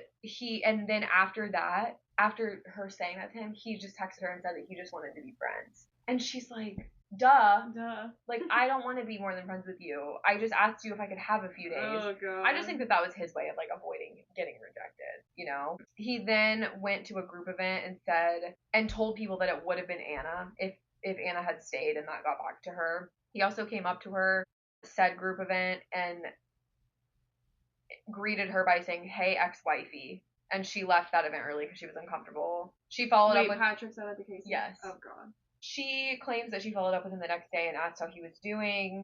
And he then reached out one more time. And she had watched it at that point and realized that she was a second choice. And so she didn't respond. She says that she didn't handle it the best way that she could have. And she really was just trying to spare his feelings. And the reason that she was, like, clinging on to him physically in that last scene with each other is that she felt like he was the only person that she could trust, and she was really uncomfortable filming that scene with all the production and camera crew there. I'm sure it was really uncomfortable. Yeah. So that's kind of the wrap up with them. I'm curious if they will be at the reunion. Yeah, I want to see Casey again. Yeah, me too. I'm not really inclined to believe either of them. I think that both of their stories that they're telling could have some truth to them, but I don't really think anyone is telling the full truth. No. We'll never know. No. Yeah. So I'm excited for, I guess, next episode is the weddings. Maybe? What? It's two or three more episodes on next week, and then October 22nd is the finale. Okay, so maybe there will be two. The next episode will probably be them picking out their wedding dresses and suits and stuff, and then the next episode will be the weddings. This is moving too fast for even me. Honestly, the wedding dress and the wedding episodes are my least favorite. They're so boring. I always fast forward through a bunch of it because I'm like, oh, this is so boring. That's funny. Should we talk about Special Forces? Yeah. Okay. What did you think about this episode 3? Hold on. Where are my notes? Hold, please. I already asked this question, but I'm going to ask it again. Does this go on until there's just one person left, or at some point does it just end? And you said it just ends, so multiple people can win. Yes. It's either an 8 or 10 day process. So whoever makes it to the end of that will then have passed the selection, as they call it. My other question is someone doing their laundry? No. Because hand washing your laundry is no joke. Yeah, no. And there's nothing like it. Nothing like washing your underwear in a sink. Nothing more humbling. I've never done it. I have. Yeah. Not obviously when I have a washer dryer available. Well, right. You're like, actually, I just choose to wash my underwear in the sink. But like it truly, and also I just want to talk about carrying a backpack or whatever they choose to call there. I kept saying, like, why do they keep falling down in that challenge where they were carrying the casualty? And I, like, carrying 40 pounds on your back, you would think wouldn't be a big deal, but one, it messes up your equilibrium, your balance. So, like, if you're about to fall where you could normally catch yourself, but you have a backpack on, there's no way. Because your brain isn't thinking about the extra weight on your back, it's thinking about stabilizing your specific body. Yeah. So like there's nothing more humbling than having to wear a backpack on your back and not being able to take it off, regardless of if you have it professionally fitted to you in any way, which I'm sure they didn't. And no. I do think the weight of the bag changes based on the weight of the person. Okay. Also, what is in that? If they're wearing the same clothes every day. I think there's sandbags in it. It's just sandbags? There's sandbags and then, like, probably some other equipment, if I had to guess. That's crazy. Yeah. I wish it was, like, their stuff. In some of the earlier seasons, you see them, like, taking sandbags out or putting them in. But, yeah, well, I listened to, I think it was Off the Vine, Caitlin Bristow's podcast, where she had on Sean Johnson and her husband. And Sean says they only let you bring 2 pairs of underwear. That would be my downfall. Yeah. I would be turning them inside out. I mean, inside, what is it, like, inside out, front, back? Yeah, you would need to bring, like, granny panties. So they were, like, the same size all the way around. Front, back, can you imagine? What do you do if you, like, got your period? I would drop out of the show. Teresa, I think, said that a couple people were. Do they give you a tampon? I think so. Well, thank God. Yeah, but they have to clean each other's shit out of those buckets. Yeah, somebody's was put on toilet duty. Yeah, somebody's on poop duty. But in the first episode, when she goes, if anyone goes poopies, can you please let me know so I can clean it out immediately? Poopies. Okay, well, like, so they have to be hand washing their underwear there, and if you only have 2 pairs. If you're not allowed to bring a pair for every day, plus 5. I wonder if they have toilet paper. Plus 5 just in case you shit yourself every single day. Shit yourself every day. Is that not how you guys pack? No, I do. So, like, God, that's just... Oh my God. If anyone goes poopies, let me know so I can clean it out immediately. Imagine having to go up to Teresa Giudice and say, Teresa, I just took a shit in the bucket. Can you go clean it up? And I think it was... But she took more strides. I think she did. She was honestly... She was ready. But I heard her say, she went on the Biofiles too and talked about it, and she was like, I actually, not that she lasted more than 2 days, but she was like, I actually realized that the first day was the best time to have that challenge because everybody was nervous and nobody wanted to go poop. Well, also, like, sometimes when you're traveling like that to those extremely remote places, it's either really bad for your pooping schedule or really good. Yeah, true. I think it was Jesse that said, he goes, I'm gonna tell you right now, if I ever get put on poop duty, I'm not doing it. Well, he doesn't have to. Okay, so the first challenge, it doesn't seem as if it would be challenging, but when I tell you, like, backpacks change everything. Backpacks change everything. And then you're carrying a human, like an adult male body. Dead weight. Complete dead weight. No pun intended. They were alive. They saved them. They were. I mean, except for the fact that every single one of them failed. Don't be worried. It was just an actor. In the sense that you're doing that, you're climbing rocky terrain. You have these fake bombs going off. Everything's slipping and sliding, and you're going uphill. arguably the worst part, the uphill. And then you have someone as annoying as Jesse screaming in your ear to keep going while you're carrying like a 200-pound man. Jesse James Decker, to be clear, not Jesse Smollett. Not Jesse Smollett. Decker. I'm talking whoever the hell she is. I don't know who she is. She's getting on my nerves really bad, and I don't even know who she is. She's a country singer who's married to Eric. Who I also didn't know who he was either. They were the first trio to go, and Nick Young is struggling hard. NBA player. And Jessie with an E, not Jessie with a U. She is like high-pitched screaming at them to keep going. And all I can think in my mind, this was not explained very well, is why wasn't she helping the load? I know. She was just running around with her 2 radios in her hands screaming, to the point where Nick Young and I think it was Randall was there? No. Randall? Yeah, he's the NFL. We haven't seen much of him. That's why I didn't know his name. I can't. I'm yeah, not, you're right. It was him. So if he was the third, both of them start screaming, "Jesse, shut up!" Like they both say that, and that made me laugh. I'm glad they did because I have listened to her and her husband on a couple podcasts before the show premiered because I had no idea who they were, and I was like, should I know these people? The answer is no. So they're both so boring and bland and vanilla, but based on what the interviews that I've seen, but I think they have like 4 kids. So she's clearly just like bossy as hell because she's like a mom of 4 young children. Yeah. You know? So yeah, I was unimpressed with her. I also think but I will say I did, and I know you're saying the backpack stuff. It's surprising to me this season how much the athletes are struggling. Randall's not struggling at all, which is why he's getting no screen time. That's true. Because he probably prepared. Yeah, and like I don't know, it's just really. I mean, I understand that Nick Young is like 40 years old. Not that that's like that old, but like. I think I said this last week, and I'll say it again. You signed up for the show. Mm-hmm. This isn't a recruitment situation. Yeah. This isn't a surprise. This is what you're going on. And I feel like Jesse was getting on my nerves later in the episode too. Oh yeah. Okay, we'll get to that. And then Chanel did absolutely nothing to help her team. Chanel. She's like, guys, I can't get to the sign. I'm gonna slip. I mean, what were we expecting from supermodel Chanel Iman? Like, I personally thought that dropping the bags on the ground were a great idea, but that's because I have PTSD. I used to backpack, guys. Yeah, that was crazy. I don't know. That was like, she would literally say, "This is my exercise for the whole year." And it was on this 1 week backpacking trip through the Appalachian Trail.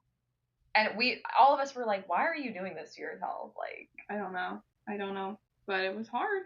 Okay, I thought dropping the bags was a good idea because you're saving a human life over your supplies. Like, I didn't really understand the failure situation. I know, I agree. It was Sean Johnson, her husband, whatever his name is, and Chanel, the 3 of them, because then they had to save that other casualty who a couple of the teams completely missed. I don't know how they did. They didn't even see him. Gia was like, I didn't even clock register. Honestly. And I was like, that's kind of funny. All of them failing the task is crazy. Cody was getting on my last nerve by being extremely controlling with the 2 girls, Brianna and then the soccer girl. I keep forgetting her name. But regardless, like even in the first scene as they were running up, he's like holding the back of Brianna's backpack and like pushing her along. I'm like, she can do this. And they're literally running at the same pace. He's honestly running behind her. I know. It's so obvious that he feels this need to be like protective over women because he did have 5 wives at one point in his life. That makes me want to throw up. Like, I know. Like him, like just being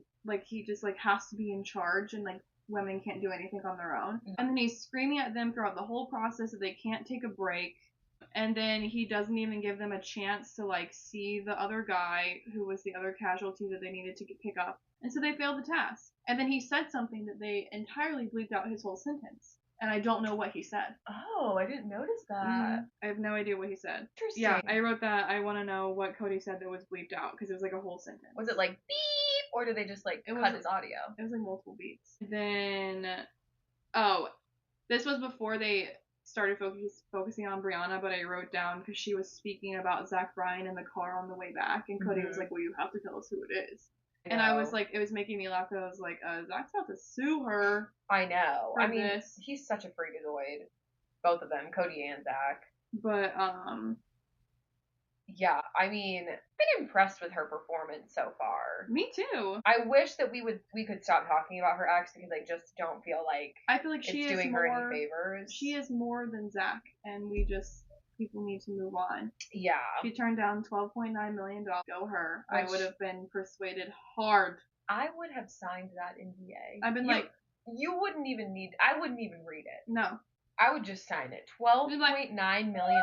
A dream come true. And my thing is, I mean, look, she clearly has a lot of integrity for not signing it. She is so strong for But doing that. I think my thing is, everybody knew. She didn't need to tell us that he was a shitty person. I think everybody knew that. Yeah. I would have a real God complex if I had said no to that much money. I mean, I wouldn't, because I wouldn't say no to it. No, I'm just saying if I did. Let us know if anyone would turn that amount of money down for it's an NDA. Like extremely enticing, but then there's the thing where like, what is warranting $12.9 million? I know, and will she ever even expose it? I mean, she kind of has, but like, I've heard nothing that's 12, unless I'm missing something, and I apologize if I am. But I agree. And then I wrote, I swear if Jussie goes home because of this cough. Right. So after the first challenge, because obviously they're in the desert, and I'm sure that there is some, dust and sand that they're breathing in. He's coughing all over the place, hacking up a damn lung, if not both. And I mean, he does go to the medic, and the medic did medically withdraw him. The medic wouldn't have done that if he thought he was going to be fine. Yeah, so there's definitely something up, but like, did you eat dirt? I know, like, why was nobody else coughing? No one else coughing. Weird. But I it's always funny to me when they medically withdraw them, because it's like so obvious that like they want to go home, and they're relieved that they got to. Like, you're just relieved that like it wasn't like you can use the excuse of the fact that you didn't leave the show. Yeah. You were forced to leave. Yeah. So maybe he did eat dirt. In one of the seasons, God, this was the only comparison that I can make for how insufferable Cody is, and honestly Jussie, he was getting on my nerves so bad. He's such a whiner. Was in one of the earlier seasons, Stephen Baldwin, Alec Baldwin's brother, I guess. I don't know. I didn't know. Was on one of the seasons, and he like kept getting like minor injuries in the challenges, and it was so rude to the medic. Literally goes to the medic and is like, I feel like I'm hurting myself. And he goes, let me ask you this. This is exactly how he says it. Let me ask you something. If you, after this experience, had a role that was going to pay you, I don't know the exact amount, a shitload of money, but the only stipulation was that you can't get injured, would you continue on in this process? Basically saying, after I finish this show, I'm going to do a movie or a TV show or whatever, and I can't get injured before doing it. Should I stay? And the medic is like, I'm not really sure what you're asking me. Like, I don't really think that's my choice. I just think it's so transparent to me when they go to the medic and they're like, oh my God, I'm so bummed. I've been training for this. But yes, Jussie goes home, gets medically withdrew. Bye-bye. And they also pull in Nick Young, NBA player, for like a chat. And he talks about, I didn't know anything about him. I did not know anything about his past. Yeah. That was really sad. And his older brother, I guess, when he was younger, was shot in an incident of gang violence, and which is so sad.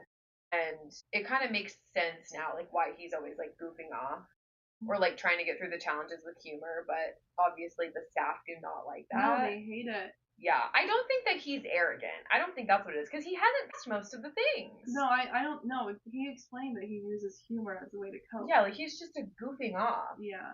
But yeah. He did not do good in either of the challenges. But in the second one as well, he failed his team. Mm-hmm. Because he touched the ladder.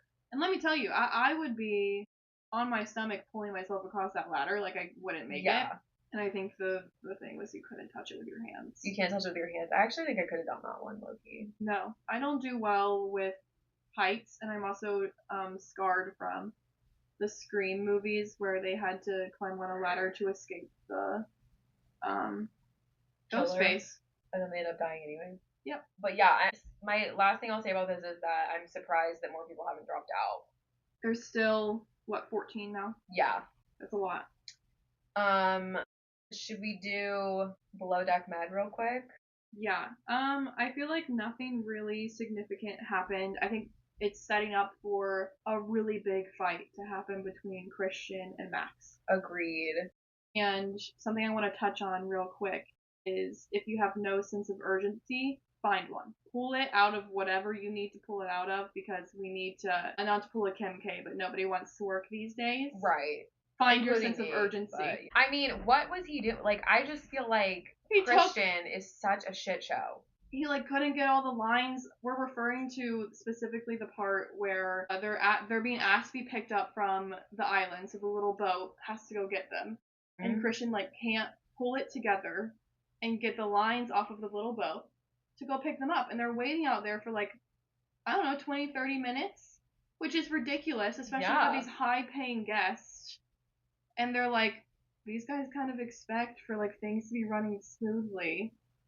They're paying tens of thousands of dollars to be there. You have to have one. Yeah. The other thing I thought was crazy was learning about the chef and his past with using drugs since he was 14. That was crazy. Yeah, 14 is... I'm interested to learn more about him. Also, like, what's with the clown persona? I'm guessing it's like a party that they had later on. Maybe? No, I think he used to be a clown. Oh, that's terrifying. I think he used to do, is there a word for that? Clowning? I have no clue. It's giving Kim from Modern Family. Yes. Also, I really need them to chill it. Like, all the chefs fail at this, and you have to be on one with breakfast, okay, guys? You have to be on one. You have to pick out one menu item for breakfast, and don't let the guests walk all over you to get their 14 different kinds of eggs. And the boiled eggs with caviar was crazy. That is vital. Kate was right when the chief stew, Kate. Aisha? Oh, anyways, Aisha was right when she said it's eggs on eggs. That was eggs on eggs on eggs. Guys, don't touch wildlife. That should be a given. Yeah, when you touch that jellyfish, are jellyfish poisonous? I don't know. Maybe those were. Maybe he did something. He's lucky he didn't lose an eye. Yeah. They just sting, and then you touch his eye. It's like when you like cut a jalapeno, but you don't wash your hands afterwards. Yeah. And you rub your eye. Oh my god, I've done that. Burning. My every plate. Yeah, my mother loves to do that. She loves to do that. She's done that on multiple occasions. That's so funny. But yeah, I think I'm excited for the season to progress because right now I feel like it's a little bit of a slow start. It's a slow start, for sure. And I mean, talk about a slow start and a slow finish. I mean, The Golden Bachelor is just a freaking snooze cruise. This show is so bad. I feel like I'm gonna say it every week. But Nicole being there for the wrong reasons. I believe last week I said she was becoming a front runner for me, and now she's becoming the front runner in the sense that she's gonna be this season's villain. But I also think she could win. And that's what's gonna be like if they're together now. Like, say she won. Obviously, you're watching the episodes come out. It's gonna ruin their relationship. Yeah, maybe. Except for I think that he kind of also wants to be an influencer, so I'm not even really sure he's gonna care all that much, to be honest. No, I think I would care. Yeah, I don't know. The funniest part was when she straight up lied, and told him that she did all the work and made the lemon bars all by herself. All the drama over the lemon bars, I was like, this would only happen with older women. It was making me laugh so hard. It was just like, so sweet. She goes, and of course, love is the most important ingredient. Nicole, shut up. Someone needs to duct tape your mouth shut. Okay, and then so Peg got the one-on-one for the week, and I almost threw up because they went to the concert, and she's like dancing, and he just has one hand on her, like he's like standing right behind her and has one hand on her hip, and it's just like a typical frat man. Yeah. You know what I'm saying? He's so boring. I was like, you're not even gonna dance with her? They did end up dancing after that, but I saw that and I just, it was like a visceral reaction. Peg has good vibes, and I think Peg has great vibes. I think she's very pretty. Also, Nicole telling the people this, like, that she's not here for Mel, she's here for America. That was Like, crazy. you're saying this to these women, yes. But are you, like, is this strategic, or are you too dumb to realize they have cameras in the house? I think it's both. I think she's blind to how bad this could be for her brand. Yeah. Going home this past week, I don't even really know who the other women are, but I was really upset about Jerry. I was really upset about Jerry. I think Robin went home because, one, she was taller than him and he probably was insecure about it. Two, she was the one who went and tried to tell Mel about what was happening in the house, and Mel just, like, didn't believe her. I know. He straight up was like, I think everyone's here for the right reasons. He just didn't believe her. Yeah. But I do think Robin should have name dropped. I think that would have helped her. Yeah. Prune juice with beer pong was insane. I mean, I feel like he'd be having diarrhea. I was like, of all juices. What about some grape? I don't know. Give him a soda. Or an apple. I don't know. I don't know. Prune feels diabolical. Like, you're setting people up for failure. Yeah. I did think it was, like, just really cute how they all just jumped at the beat. I know. They're really moving it along. I appreciate that there's only, like, 7 people left now. I know. Or however many. Okay, Salt Lake. Salt Lake. Loved that this episode was titled Pretty Little Liars. Oh my god, I didn't even notice that. That was so funny. The stripper pole returning to Whitney's house. I mean, it's been so long. Whitney was so fun in the first season. Yeah. I'm sick of the lawsuit storyline. We've been talking about it for 4 episodes. I'm over it. We need to move on. I don't give a shit about Lisa's businesses. Do I think she's doing illegal things? Yes. And I don't care about it anymore. Yeah, and then I was super scared for when Lisa and Bronwyn, they did their little, like, meet-up, and I was super nervous. But I love that Bronwyn was really standing up for herself. I feel like she was super well-spoken and holding her own for how much, like, younger she is than the other ladies. I think it's crazy that Lisa knows Bronwyn's baby daddy's family. It's wild. That's crazy to me. I'm still going through season 5, so I'm still, like, in the beginning of this, but I did know that from season 5 already. Do we know how he died? A motorcycle accident, I think. Yeah, and she found out via Facebook. Yeah. I was really impressed with Bronwyn in that conversation as well. The thing about Lisa infuriated me the whole time. The thing about Lisa is that she just conveniently forgets everything that she says, but always remembers what is said to her. And the memory of a goldfish. Literally. She has a one-sided memory. Yeah. And she always thinks that the things that people say to her are worse than what she says to them. Yeah. That's her biggest problem. She has no self-awareness. She is not a good person. Lisa Barlow is a bad person to her core, I think. And also, like, I don't know if you caught on to this, but Bronwyn gave her the most heartfelt apology. So well-spoken, so eloquent. And Lisa goes, sorry for the things I said to hurt you. Yeah, like, what? Like, what? And she's like, and it's like she just cannot even let Bronwyn get anything out without, like, firing back at her. Like, Bronwyn's like, I would really like for you to not speak about my husband again. And she goes, and on that note, you're not allowed to speak about John either, or kids. And Lisa goes, Bronwyn goes, I've never brought up your kids, Lisa. Like, don't sit here. Lisa doesn't know what's happening. Literally, I'm like, you can't even keep your freaking arguments straight with everybody.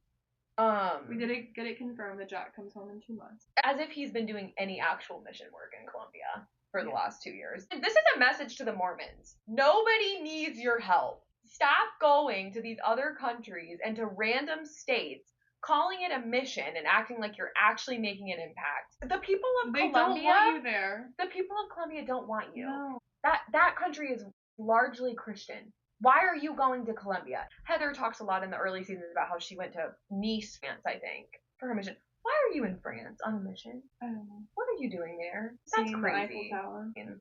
Every time I see Mary's church, I get scared. Oh my god. This is the first we've seen of her church in a really long time. Yeah, so I didn't realize that it had been shut. Yeah. Or closed for renovations. I guess it was making me laugh that she was saying this was her cousin, Big Joe. She was saying that he milks it in the sense that he took like a year and a half to do some floors and like upstairs because he's like a family member, so he just like milks how long he's there. But then the nails in the chair. I was like, what? Oh my god. But then they did have a nice little combo over Robert Jr. I know. Sweet. Poor Robert Jr. I'm liking Mary this season, so like I just feel like she's done him a really big disservice by the way that she's babied him. Yeah, well then I was like, how long has the church been closed? One, and then how has she been making money if the church is closed? That's a very good question. And also, how is she making money from the church when like the money people are donating should be going into the church? So then where is she getting her money from? That's a great question. I really don't know. I mean, obviously the show, or you know what it probably is? I feel like at many churches, if you're a member, you make your donation at the beginning of the year, like up front, you know? Mm-hmm. It's not like it's something that's like sort of consistent. Yeah, and then like one big donation. I do think she got a pretty massive inheritance from her grandmother. For sure. But like, how long does that last? Or how big was it? We don't know. I know. And then the Louis Vuitton mask is a Kleenex. That's so Mary. What was that? And he's like, Big Joe said it's Louis Vuitton. She said, she's so funny. Not Lisa squashing her beef with Angie at lunch and then sending her assistant.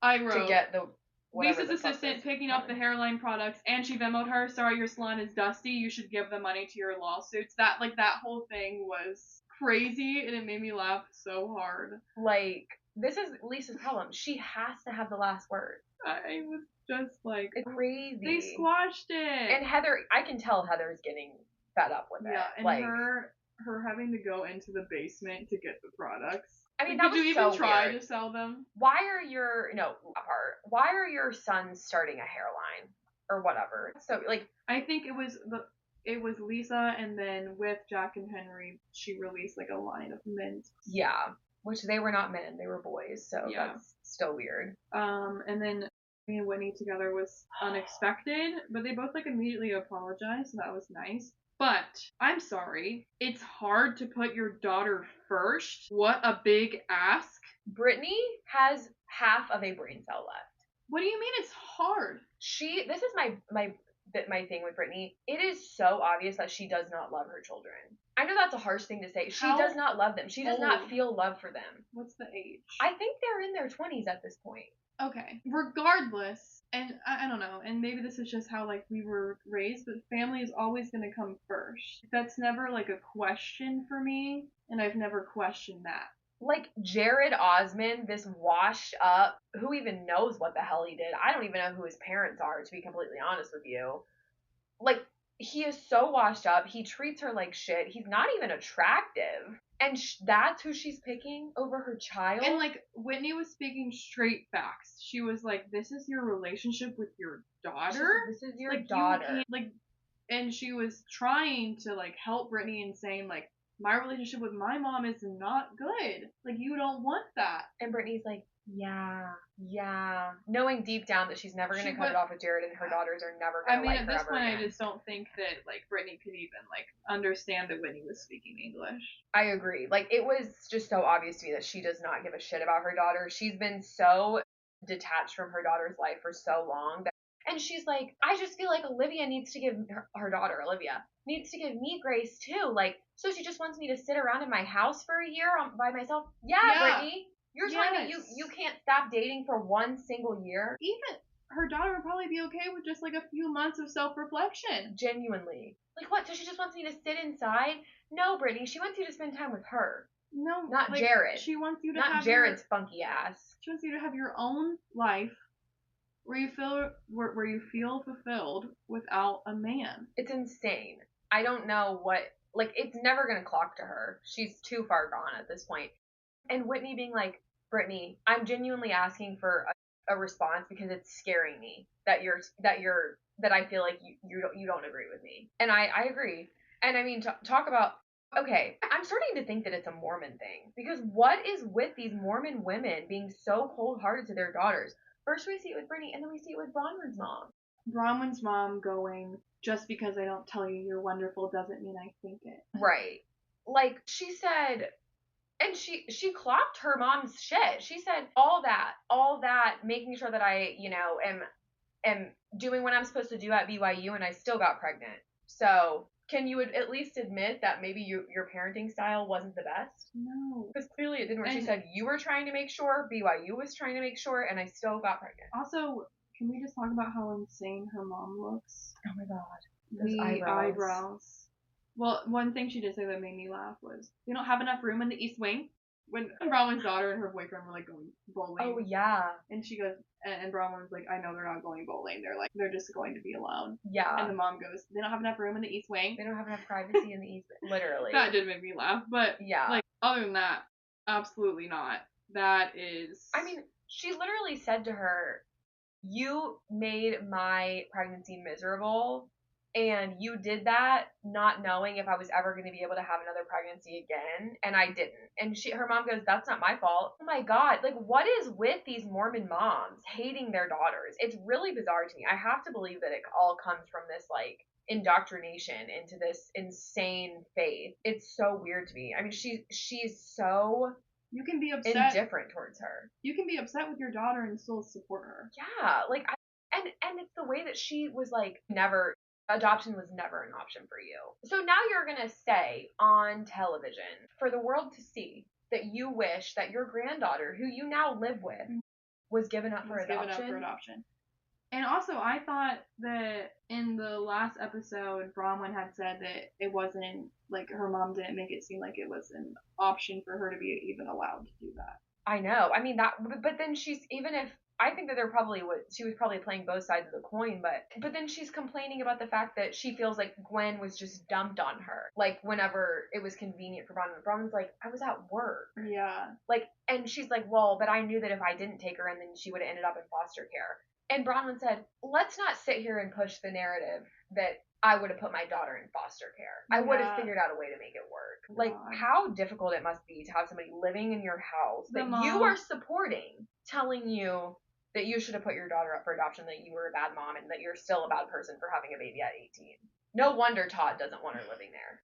She's just so ungrateful. I'm Team Todd. I'm Team Todd. While he was like an asshole in that last conversation, I think you said it. You were just like, maybe he's just being really defensive in the sense that he wants Bronwyn to be okay. Yeah, like he has witnessed all of these awful things that her mom has said to her, and he's like, I don't want this person in our life. And then we see Meredith driving. She curbs it. I was like, what? She's so funny. I just didn't know she could drive. I could be down for a Meredith Angie alliance. Having a caviar fridge in your car. She has a caviar fridge in her car. Oh my god, I think I missed that. Which ironically is not the first time I've seen this. I've now seen this twice. Because I don't know if you know who Becca Bloom is.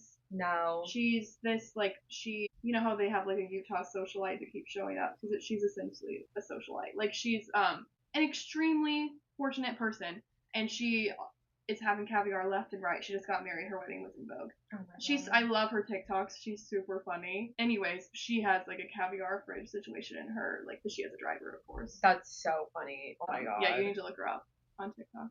Anyways, Meredith is just such a Lisa defender when Lisa just does not really care about Meredith, I feel. No, she doesn't. All Meredith Lisa cares about is her. And I actually think that her and Meredith her and Lisa are still on good terms, because I've seen some interviews like before the season premiered of like them together, and they seem to still be good friends. I'm sure Lisa's gonna lie her way out of it. Yeah, I don't know. This episode was good, I thought.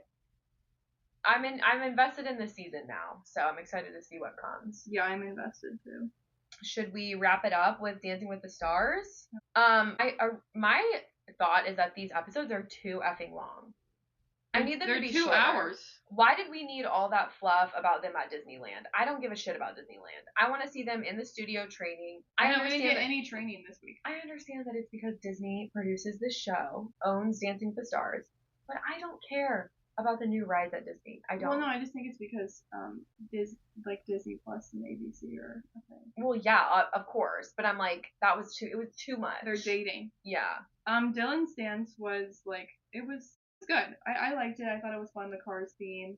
He got a 21 total, which wasn't great, but like, whatever. I just think he's so underwhelming. Yeah, I mean, it was just there. He got 21, so like the judges didn't love it. Yeah. I definitely don't think he deserved 8s. Yeah, if he got a 21, he had an 8, right?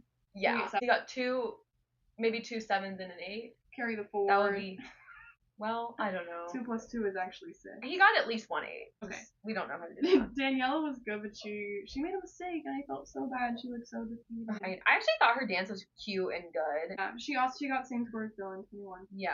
Also, I don't know if you noticed that she was sprinting back to that chair at the end of that dance. She knew that the end was coming, and she was like, I need to be sat. It was so funny. She was running so fast. Also, we got flamed for forgetting Lisa Ann Walter's name, also known as Chessie. Chessie! Who flamed us? Becca! Becca, you're crazy for that. And I feel terrible. I'm so sorry, but Lisa Ann Walter is going to be in her dance. I know, I'm excited. I was honestly, last week I was too focused on the mom for Make It or Break It being there, so. Yeah. Scott was cute. I loved the choreography. I liked it. I guess the underarm turn wasn't good. I didn't notice anything wrong with it, but I also, I don't watch for technique. I noticed it, but they played it off well. I loved their play on Sharpay and Evan. They got 3 7s. I thought he was so much better than Dylan. This is my problem. His stage presence is much better, which is fair because he spends his life on the stage. Yeah, and same note about her making him do the whole dance. So often I just feel like Daniela dances around Dylan, and it's just not interesting. Yeah. And he always has that goofy smile on his face, so it's endearing, but it's he doesn't do anything. Yeah, it frustrates me because I thought Scott was so much better than Dylan, and his scores did not reflect that. I'm glad that they're still there because I really am liking the two of them. Okay, my favorite dance of the night. Alex, she was Maleficent, and it was everything. She looked so good. It was flawless. Her look was great. Her dance was great. This was her best dance by far. She was so poised and perfect. I was extremely disappointed in her scores. I thought she should have gotten 9s. She got all 8s, which is still great. I know you said you thought Alex would win last week, but I truly did not think she could win until this dance. She was fantastic. Yeah, she was really good. She looked like a pro. I was blown away. I think Val is like a really good teacher. Yeah, I also loved Jenna being in the dance. That was funny. Yeah, she was just murdered, and she was on stage with her eyes closed the whole time because Val had told her that if she didn't close her eyes, people would zoom in and post it on TikTok. So she was just like there on the floor with her eyes shut. That's funny. Not Gleb saying that Hilaria is getting underscored. My note was, unfortunately, Hilaria danced very well. She did dance very well, but I honestly think that Alex and Whitney are better than her. I agree. The judges were all fighting over like what was happening, so that was fun. That was great. Derek gets so mad when he gets interrupted. Yeah. They do it to him a lot.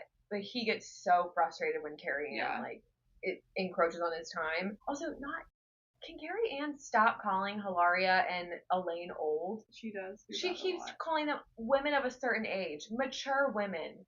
Stop saying that. There's women of their age on the show every season. Yeah. I'm also a big Star Wars fan, but that is my least favorite Star Wars song that they could have picked. I hated it. Yeah, I didn't really, because I've never seen Star Wars, so I didn't really know. There are so many better, like, I would have rather her dance to, like, Vader's theme song than that. Yeah, I just find Hilaria so unlikable. What made me laugh is she was like, sorry, I'm so thirsty, I can't speak. I know, that happens to her, like, every week. She got 8, 7, 8, and that order is Carrie Ann, Derek, Bruno. Okay. And then, I wrote a TikTok note of Zach dressed up as Jafar. Did you see that? No. Jen's husband. Oh my gosh, that's funny. I need to go find it. I was dead. It made, as much as I hate him, it made me laugh so hard. That's hilarious. Okay, and then Andy, him saying, I knew there was a Disneyland trip involved, so I had to get to week 4. I mean, honestly, I thought he was really good this week. I thought this was his best dance. Carrie Ann needs to shut up because why was she saying he needs to step it up? Of course he needs to step it up. He's not a good dancer. He's not going to step Carrie it up, Ann, you don't have to tell him that he's not going to get any better. He's just here for fun. He's doing what he can. I think that there is a point to be made when, I think it was Derek said, we need to make it a little more challenging. Yeah, and then Derek having him get into frame. I know, that was so funny. He got a 6-6. Robert's dance was boring. It was not good. I need more content from him. I just love Robert so much. He's super stiff. I think because he performed so well in his first dance, and I think he's been putting a lot of pressure on himself to do the same level, and it's just been falling a little bit short. And I just feel like he's really falling under the pressure, which is extremely sad to see. Yeah. But I did not know he's in Zootopia 2. It comes out on my birthday, so I'll be at the theater. He has, in case anyone was wondering, he has not responded to her DM. No, he has not responded to my DM. Extremely upsetting. Yeah. Should I follow up? We'll see. Elaine blows me away every week. What a fun song. I loved her choreography. Space Mountain. No idea what they were dancing to, but I did enjoy it. Yeah, I thought she was so good. Like, I wish that she was on a different season because I really want Whitney to win. Yeah. But I also really want Elaine to win. She got all 8s, so that was great. Yeah. And then Whitney. First 9 of the season. Our first 9 of my jaw was dropped because I just felt like some of her other dances might have been better. I think it was the content of this dance that they really liked. Was it Derek that gave her the 9? No, it was Carrie Ann. Okay. Okay, can I have you mean? Yeah. About Mark. Okay. I want to preface by saying I love Mark, but a friend of mine and I were talking, and I won't take all credit for this idea, she kind of brought it up, but I feel like the judges are so far up Mark's ass that they will not score him badly. Oh, you've seen the rhetoric that people are saying that he's getting favoritism. I think he's 100% getting favoritism. I don't feel as if you can be a guest judge and then be on the show again. You know what I'm saying? Like, I just feel as if the judges don't want to score him low because they don't want drama with Mark. Not that, like, I feel like Mark would throw a hissy fit. I just feel like they just, like, need Mark to like them so much that they won't score Mark badly. And then Mark, to me, kind of feels like, to me and my friend, kind of feels like a super senior. You know, where he just keeps coming back. Oh, I think they asked him to come back, though. We talked about this last week. Yeah, so... I think Whitney might have requested him. There's just... I do really like Mark, and I think he's absolutely fantastic, but I almost feel as if... I don't know, just, like, being a judge in the past almost bothers me, because you get to see... Like, you just get to see how to improve and what the judges like more intensely.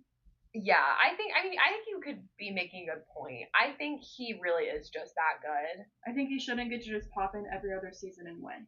But you know what else I think is that one of the reasons why I think he does so well is because both of his parents are like professional, like some of the most famous professional ballroom dancers in the world.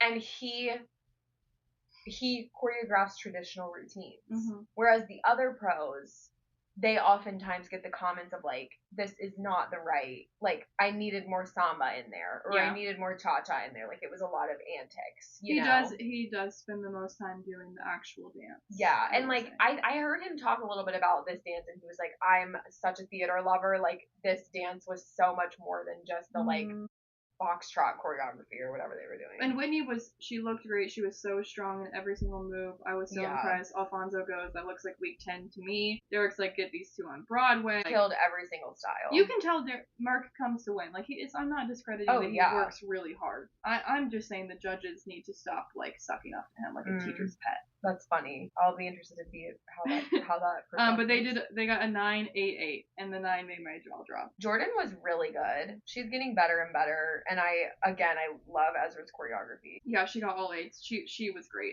and I really loved her being a little Disney princess. I know, that was cute. She did a really good job. Yeah. Jen was cute.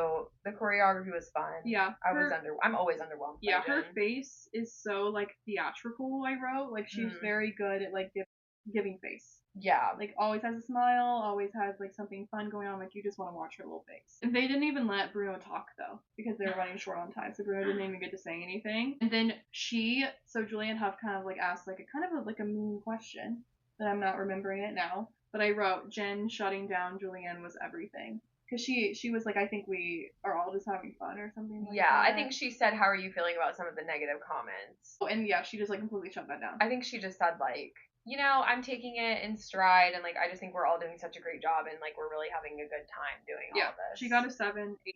Yeah, I definitely don't think she deserved an 8, but... Yeah, I don't know. I wish that she and Whitney weren't on the same season. I know, I feel like that's gonna end up being, I hope that doesn't end up being conflict in the show. I just think it's, like, it's so obvious. In the Mormon Wife show, not in the... Yeah. It's just so obvious that Whitney is so much better than her, and I just think it's, like, a little bit mean to put them in the same season. I agree. I think it was unfair because wasn't it, like, Jen's dream always to be on Dancing with the Stars? But, I mean, I think it was Whitney's dream, too. Okay. But I think that, like, the girls were so mean to Whitney last year that now they're making it seem like, oh, Whitney just wanted to do this because she knew that she could do better or whatever. I never thought that. I do think they should have gone on separate seasons. Like, do Jen this season, Whitney next season. Yeah. So that when Whitney wins, it's not as big of a controversial thing. So obviously Hilaria went home. And I mean, thank God. I knew it was going to be her because they wouldn't have put her in the bottom 3 2 weeks in a row. No. And now that I've learned that the vote stands for a lot, like the people vote stands for a lot more than I thought, I knew Andy wasn't going home. Yeah. However, Andy, I love you, but if you make it past week 5, I'm going to be a little upset. This always happens every season. People get upset online about the old person who's not a great dancer going too far. He'll go home probably next week or at least the week after. He won't win if it's any They had 40 million votes. Crazy. People votes. Crazy. I was some of them. Me too. I always vote Robert 10. And then from there, I just kind of like pick and choose who I feel like voting for. Yeah. I usually do Whitney, Elaine, and Danielle. I think I did Robert, I did Alex, and I did Jordan. Because I was like, Whitney doesn't need votes. She's doing great. But she has a lot of people who don't like her, though. So I am kind of curious to see if that will be her downfall. But yeah, I'm happy that Gleb is so unlikable. Hilaria is so unlikable. I just am so glad. I needed them off of my screen. And then she was just like really milking it to try to make us feel bad. I had closed the door on dance a long time ago. I just had so much fun in this experience, and I closed the door and danced so long ago, and she's sobbing. I I just loved being with Gleb. It was so fun to get back out there on the dance floor again, and I'm just really grateful. Oh my gosh, she literally makes me want I to was like, girl, have fun. gouge No. my eyeballs. She's so annoying. And I'm just like, who even are you? Like, you're not a celebrity. Why are you on this show?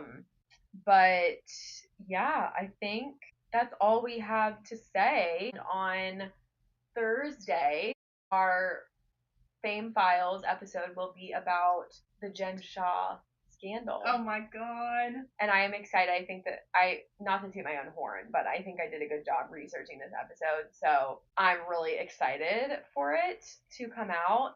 And then we will be back next Tuesday with another Reality Digest. Thanks for listening, everyone. And we'll see you next week. Thanks for listening. We'll see you on Thursday for the Fame Files episode. Go forth and gossip. Thank you so much for listening. We hope you enjoyed this episode, and we will see you next week for more pop culture chaos. The stories we cover are based on research and publicly available sources. While we strive for accuracy, some details may be disputed or unverified, and this episode is for entertainment and informational purposes only.